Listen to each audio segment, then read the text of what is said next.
वित्त मंत्री निर्मला सीतारमण ने कल यानी 1 फरवरी को अपना 9वां बजट पेश किया।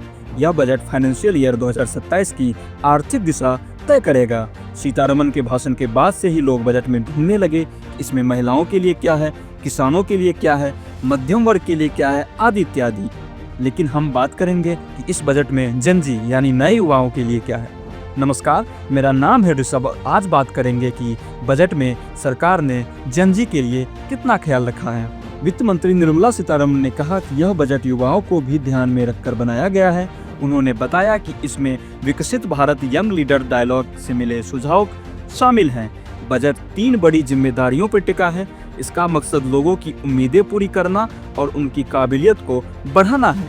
साथ ही इसका सीधा फोकस देश की युवा वर्कफोर्स पर है। अब बात कर लेते हैं घोषणाओं की। जेन ज़ी या युवाओं के लिए सबसे बड़ी घोषणाओं में से एक है एनिमेशन, विजुअल इफेक्ट्स, गेमिंग और कॉमिक्स सेक्टर को सपोर्ट। इसके लिए सरकार ने 1.4 लाख करोड़ रुपए का बड़ा रकम रखा है ताकि भारत का डिजिटल क्रिएटर इकोसिस्टम मजबूत हो सके। इसमें सरकार 15,000 स्कूलों और 500 कॉलेजों में कंटेंट क्रिएटर लैब्स बनाएगी, जहां आपको कंटेंट क्रिएशन की बारीकियों को सिखाया जाएगा। इसके अलावा पूर्वी भारत में एक नया नेशनल इंस्टीट्यूट ऑफ डिजाइन बनाने का प्लान है ताकि ट्रेंड डिजाइनर्स की कमी दूर हो और क्रिएटिव एजुकेशन का विस्तार हो। घूमने फिरने के शौकीन युवाओं का भी सरकार ने ध्यान रखा है। टूरिज्म की बढ़ती मांग को देखते हुए नेशनल इंस्टीट्यूट ऑफ हॉस्पिटैलिटी बनाया जाएगा।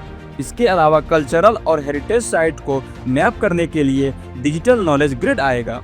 साथ ही 10,000 टूरिस्ट गाइड को ट्रेनिंग देने के लिए पायलट प्रोग्राम शुरू होंगे।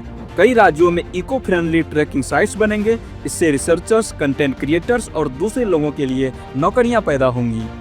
स्पोर्ट्स में सरकार का निवेश बढ़ रहा है। खेलो इंडिया मिशन से लॉन्ग टर्म इंफ्रास्ट्रक्चर तैयार किया जाएगा। इससे नए टैलेंट को आगे बढ़ने का मौका मिलेगा। सरकार स्पोर्ट कोचिंग सिस्टम को और मजबूत करने जा रही है। यह सिर्फ खिलाड़ियों तक सीमित नहीं रहेगा, स्पोर्ट्स साइंस के भी मौके बनेंगे। एनालिटिक्स और ट्रेनिंग में भी करियर के रास्ते खुलेंगे। इवेंट मैनेजमेंट जैसे फील्ड में रुचि रखने वाले को भी फायदा मिलेगा। साथ ही टेक्नोलॉजी और स्किल पर भी सरकार ने फोकस दिखाया है।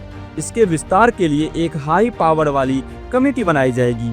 यह कमेटी एजुकेशन से नौकरी तक के रास्ते पर काम करेगी। जॉब ट्रेंड्स और एआई जैसी नई टेक्नोलॉजी के असर पर भी आगे काम होगा। सरकार ने युवाओं के मेंटल हेल्थ का भी ध्यान रखा है। उत्तर भारत में NIMHANS2 जैसा बड़ा इंस्टीट्यूट बनेगा। रीजनल मेंटल हेल्थ इंस्टीट्यूट को भी अपग्रेड किया जाएगा। इमरजेंसी और ट्रॉमा सेंटर की संख्या बढ़ाई जाएगी, जिससे इलाज की सुविधाएं बेहतर होगी और केयर इकोनॉमी को मजबूती मिलेगी, जहां स्किल्ड नौकरियों के नए मौके मिलेंगे। तो इस बार के बजट में ये कुछ घोषणाएं थी जो जेन ज़ी या नए युवाओं को ध्यान में रखकर की गई थी।